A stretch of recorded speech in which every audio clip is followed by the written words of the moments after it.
Hello everyone, welcome to Litup. Today we are going to tell you what are the best cardiovascular exercises for the heart and lungs, which everybody should do every day.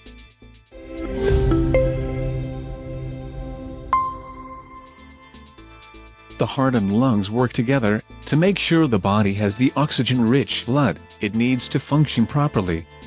That is why it becomes very important for us to take care of these vital organs.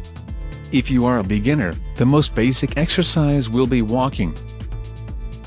Walking should be an important part of your life because it not only increases your stamina but also helps you in losing fat. If you are already good at walking or jogging, then you must increase your potential by running on the stairs. Doing rope skipping every day for 5 minutes will also improve your heart and lung function.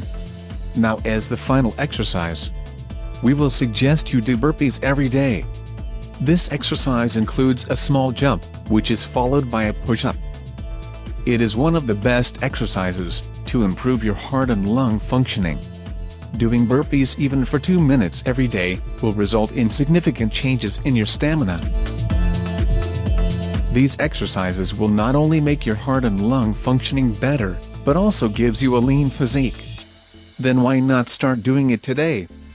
Let us know in the comment section below whether you have enjoyed this video. And also hit the like button, share it with your friends, and also subscribe to our channel for more such video. Don't forget to join us. Litup, light up your world.